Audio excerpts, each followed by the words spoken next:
I don't read directly through all the UFC rules, so I know that we are on a 10-point must system. Yeah. UFC, are they on 10-point? Yeah, everybody's on 10-point must. Okay, well, because I didn't know if maybe they were, because I just haven't read all of every single. I mean, I got, of course, the big list of the main ones. You know what I'm saying? Well, they say the state assigns the referees and the judges. Mm-hmm.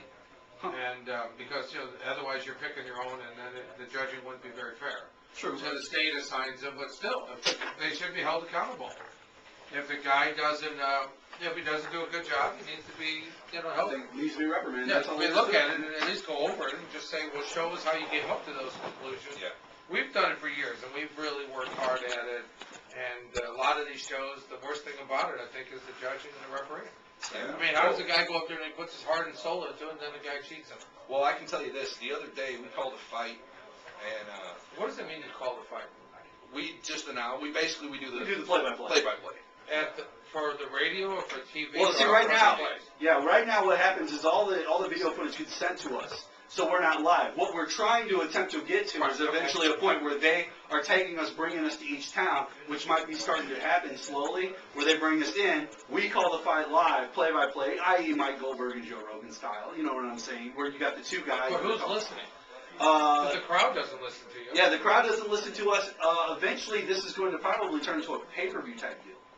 We're actually going to do it later just as easily than almost. Right. Well, eventually. Because the crowd doesn't listen like in baseball or some places. Right. And some places their announcers are talking and everything else. The plan is to eventually bring everything in-house, where we are actually doing the entire production of the show in-house completely. Like if Northwest Fight Club asks us to come up, we bring our cameras, our crew, us, everything, a live switch truck, and then when we call it, we're calling it live to switch. Right. They're cutting it out, and then they just take it home, pop it in, and they send it out via satellite and upload it, and then we're good to go for that week's show. Do you see what I'm saying? So that's what the eventual thing is. But as far as right now goes, basically it's just we're tracking right now. Yeah, we're in the studio, we watch them and call what we can. But like you were saying with the judging, we called the fight.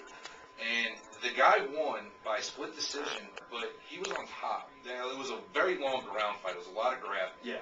And he was on top for maybe a total of 15 seconds throughout the entire match. Oh, that's the other guy was on top the rest of the match. I mean, whether it be guard, full mount, any kind of position you want, submission attempts and everything.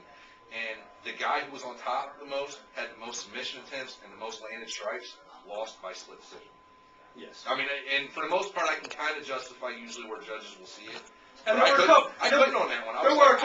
there were a couple big slams by that dude. It wasn't like the whole fight was just him laying there and getting beat on, and then he out of nowhere won. He did have a couple of reversals and a couple of big slams on the guy. Like there was 2 big slams by him.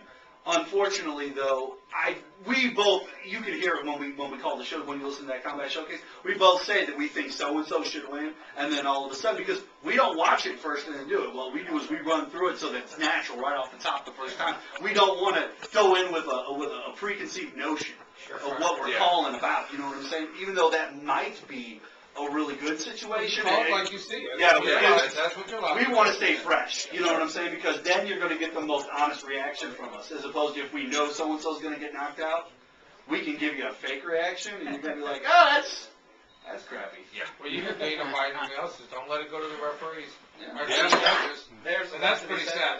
Yeah, I agree, too. But now it's getting a lot harder, too. I mean, a lot of these guys are starting to finish these fights. These knockouts are starting to come a little bit more left and right. Yeah, we're getting a lot of knockouts. We also get some crazy stuff that happens on Combat Showcase quite often. Like we got a bunch of stuff from Arkansas that's always our favorite to talk about. We got this girl. There was these 2 girls. Kentucky. There was a girl fight. These 2 girls, and in the middle of the fight, probably 45 seconds into the first round, girls getting pounded on. Now they have a square cage. It's not your typical octagon style, and it's not a boxing ring. It's a square cage. And she runs to the corner, and she's getting pounded on. She calls timeout. She starts calling timeout, timeout. She goes like this. Timeout, and the ref gives it to her. He's like, timeout, timeout, and puts them into their separate corners, and he's like, okay, go ahead, like that. So she got timeout. Yeah, they got a timeout. He realized what he did, like when he went like this, and he was like, oh, no, sorry, wait, you can't do that. It's done. Yeah, so, yeah, but and, in the same spot too, we saw one of them refs, and it was obviously one of his friends that was fighting, and he stopped the fight. he stopped the fight. I mean, this dude was getting beat in the head repeatedly, which, first of all, isn't allowed in amateur fighting anyway.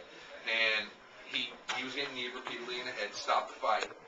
His friend said, no, I want to keep going. And then he started the fight back. And it started back up. And they just went with it. Yeah, and then he continued to catch knees to the head for the next minute and a half before finally he was like, I'm done. And it was a kick-sanctioned event, so knees to the head are already illegal as it is. Like, regardless of what we do over here with the whole I want to start it back up again, it was already over with from the illegal. I mean, we're talking like six knees to the head before the fight got stopped and then restarted. Then another 3 after that. So it was kind of like outlandish. We saw a guy go through the cage once. That was kind of crazy, too. Yeah, they didn't have the bottom protected and padded. And yeah, so he was through the cage. Slammed through the cage. That's good footage. Oh, yeah. And then we saw that thing today, man. We saw this guy, you know how Lyoto Machida, like how he has that very unique style, which I think is one of the best styles in the entire, because the guy, tell him what the hell he's going to do. He's keeping on it. Well, we had a guy that we called today on the Combat Showcase. This dude jumped. He was like doing jumping rabbits. Like a jumping rabbit. Constantly jumping, kept his hands down, and then he'd run in and hit him. Oh, it's crazy, man. He's doing stuff like this. He's just jumping like this, and he's like that, and the other dude's backing off like 15, 20 feet. Easy. But it was keeping that guy off of him. Yeah. And he was, but in the end. Of course, second round came out, and dude's dead tired. And, 30 seconds into the second round, neck choke. So what I'm hearing is that's what I need to do to get on your show. Yeah, you jump around like a monkey, and you keep people at least 15 feet away from you, you're good to go. All right, I'll try that, so I'll send you the clip. I like seeing some of these good ones. I mean, we've seen guys just get cold cocked. I mean, this dude, I've never seen anything like this before. This guy got hit with a right cross and stiff as a board. And like stayed there, laid there for another 20 seconds after the fight's over. Just cold, knocked out. Yeah, ice cold, man. It was crazy. We get a lot of footage from different places. I was hit that guy that one time. I'll never forget it. 15 years ago or something. He had some guy, his leg was stuck up in the air and sideways. I mean, it took 30 minutes before that guy could move. Yeah, I'll tell you, Mark Munzo did that this past UFC when he fought Matt Hamill. Oh, Matt Hamill kicked him in the head. It took forever. He was out like a rock. Yeah, but unfortunately, I heard he left the ring under his own power. Oh, did he really? Yeah. Okay. So. Yeah, every once in a while you get those Sugar Rashad, kind of catch them on the chin, knock them completely cold to the point where they ain't moving, But for the most part, like I said, most of it, is rear naked choke. One of our favorite people, Josh Langer, up in Chicago. We love Josh Langer. He fights like we call one of his fights probably out of the 19 shows that we've done so far. I think we called 3 or 4 of his fights. This dude always gives his back up like that. Like no questions asked. Like he should just come into the ring, turn around, and just wait. Yeah, every single fight that we called him. And that's how he loses? He's lost every single one out of a ring. Definitely need to share some fight tape with him. Josh, no, we like him because he's not a bad fighter. We've seen him fight back. It's just that once he gets, halfway through the first round, he got to the second round his second fight. But it was like within the first 30 seconds of the second round, it's like somehow somebody crawls around him onto his back, rear naked choke every time. What's the most unique submission you've seen? In person or on the show? On the show. Or in person. Well, in person, the last time that they fought at the British Machine Stall, this guy had this other guy in a triangle choke and a Kimura before they got tapped. I can't remember where he was from, but I know he had a whole bunch of people with him, and they all ran in the ring after he won. But he had him in a triangle and a Kimura. Who was that? I remember. It was a black guy versus a white guy. I remember that. Because he was our guy. It was our guy. Oh, it probably was. It was the Nick white guy did it to the black guy. No, the black guy did it to the white guy. Oh, okay. No, who was it then? I don't know. Because he was working for an arm. He was working first. He had a triangle on, and he ended up trying to go for an arm bar with the triangle on. Like he put his arm back here and started popping up like this with the triangle on, and he let that go, and he took his left arm, I believe, and put it in a Kimura.